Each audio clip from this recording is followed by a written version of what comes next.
In this video, we are going to make a simple but very powerful soil mix that works great for pots and containers. The best thing is, you can also use this same mix to top off your garden beds and improve the soil already there. It's easy, budget-friendly, and full of nutrients that your plants will love. So let's not waste any time and start the process. First, we need loamy garden soil. Loamy soil is the best type of soil for growing healthy plants. It's not too clayey and not too sandy. It holds water, but not too much, and it also drains well.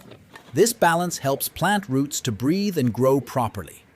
If you don't have loamy garden soil, you can also use the potting soil left over from last season. Next, we will add about 30% of vermicompost. Vermicompost is compost made using worms, especially red wigglers. In our case, the vermicompost we're using even has living worms in it, which is even better. These worms will keep breaking down organic matter slowly and add rich nutrients to the soil over time.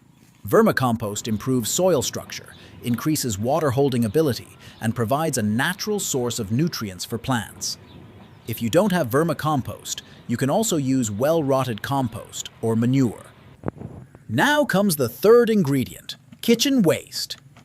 This is something every home produces, and instead of throwing it away, we can use it to make our soil mix even better. Once we have all three ingredients, it's time to mix them really well.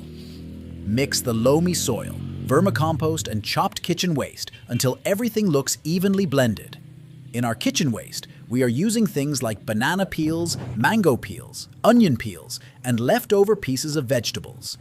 These items are soft and break down quickly in the soil. Banana peels are full of potassium, which helps plants with flowering and fruiting. Mango peels also have sugars and micronutrients that improve soil life. Onion peels contain potassium and calcium, both important for plant strength. Vegetable leftovers usually have a mix of nutrients that slowly break down and feed the roots. Using kitchen waste also attracts helpful microbes and worms that will continue improving the soil naturally. You will see the mix become fluffy, dark, and full of life. This is the sign of healthy soil.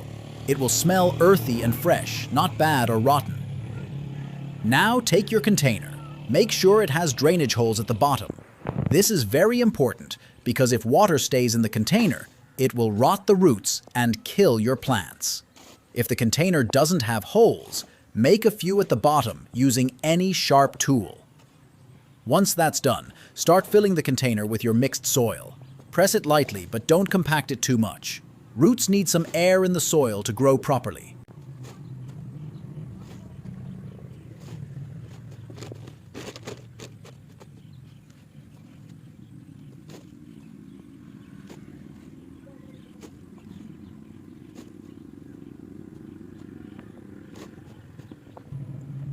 After filling the container almost to the top, we will add another layer of vermicompost on the surface. This final layer acts as a mulch and slow fertilizer. It keeps moisture in the soil and keeps feeding the plants as they grow. This top layer is very helpful when planting seeds or seedlings because it gives them a gentle and rich start. As water is added over time, the nutrients from this top layer slowly move down to the roots. Now your soil mix is ready. You can plant your seeds or seedlings right away. Whether it's tomatoes, peppers, herbs, or flowers, this soil will support them with everything they need. You don't need to buy expensive potting mixes from the store. Everything used here is either from your garden or your kitchen. This kind of soil mix is alive. It has good bacteria, helpful worms, and rich organic matter. It will continue to improve with time, and you can keep adding kitchen waste every few weeks to refresh it. Your plants will show the results. They'll grow faster, healthier, and produce more flowers, fruits, and vegetables.